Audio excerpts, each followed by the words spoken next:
Hi, I'm Heather from Her Cowgirl Strength, and I wanted to give you some information today about some women's history that happened during World War II. It also is the beginning of the women's rodeo. There were a lot of jobs that needed to be filled by women that previously weren't filled by women. It was the 1940s. So when the men went off to war, there was Rosie the Riveter. Maybe you've heard of her or seen her picture.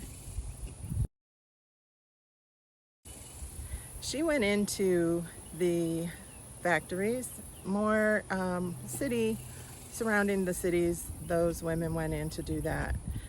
Then there was an organization funded by the government called the Women's Land Army. They took women with no farm experience, trained them, paid them to work on the farms to keep the agriculture going, milk, eggs, things like that. Then there was Rosie the Rancher.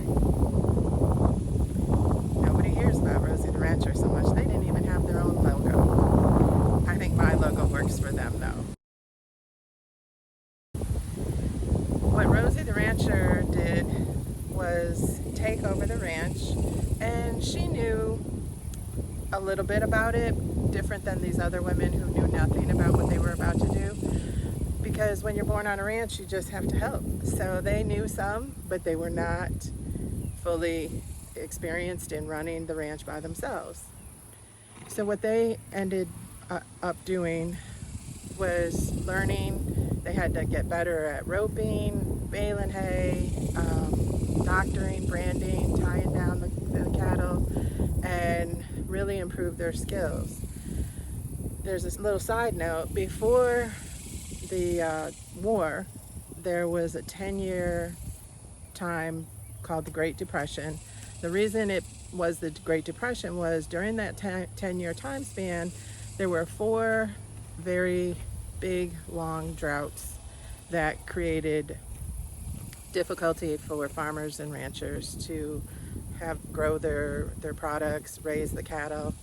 So conversely, during the war, there was excessive rain, record-breaking rain, and that created a problem for Rosie the Ranchers because it created an overabundance of screwworms. What's a screwworm? It's a flesh-eating maggot that would attack any open cuts on the cattle. So now these ranchers had to get really good at roping because they now had to basically rope every cattle they had, and specifically susceptible to this were the calves. So everything had to be roped, tied down, doctored, and if you want to know, they doctored it with pine tar oil and benzol. They put that on the cut. And so at this time, the women were getting really good. The ranchers weren't really being covered by the news media of the day like the other two. They were easier to get to, the farms and the factories, obviously. But the ranchers, they were way out there. So there weren't writers or photographers really going out there. So they just weren't getting the coverage. But during the war, there was a woman named Faye Kirkwood out of Fort Worth, Texas. She was a horsewoman and a socialite, and she decided she wanted to highlight these women and put on the first all-women's rodeo. She did that at the Fannin County Fairgrounds in Bonham, Texas. It was a huge success, so she thought, okay, let me do this to entertain the troops. And so she set it up for Wichita Falls, Texas, where there was the Shepherd's Air Force Base.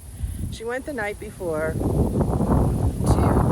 have dinner with a commanding officer there who made unwelcome passes, and she turned him down.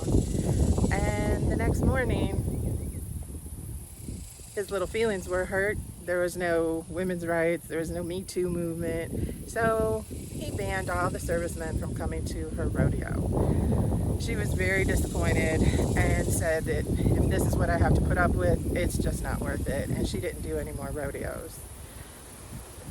Now, once the war was over, the men came back to take their jobs back in the factories. The women got pushed out, sent back to the home. Same thing with the farmers, because it was the men came back and the government was paying these women that were working on the farm, and so that stopped. So they left the farms. But the cowgirls, the women ranchers, they're cut from a different breed. They weren't ready to just go back and act like they didn't have all these skills. So in 1947, Nancy Binford and Thena Mae Farr put on an all-girls rodeo.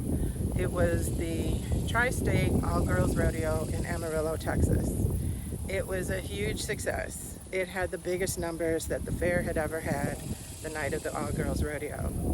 So they decided in 1948 to go ahead and create the GRA.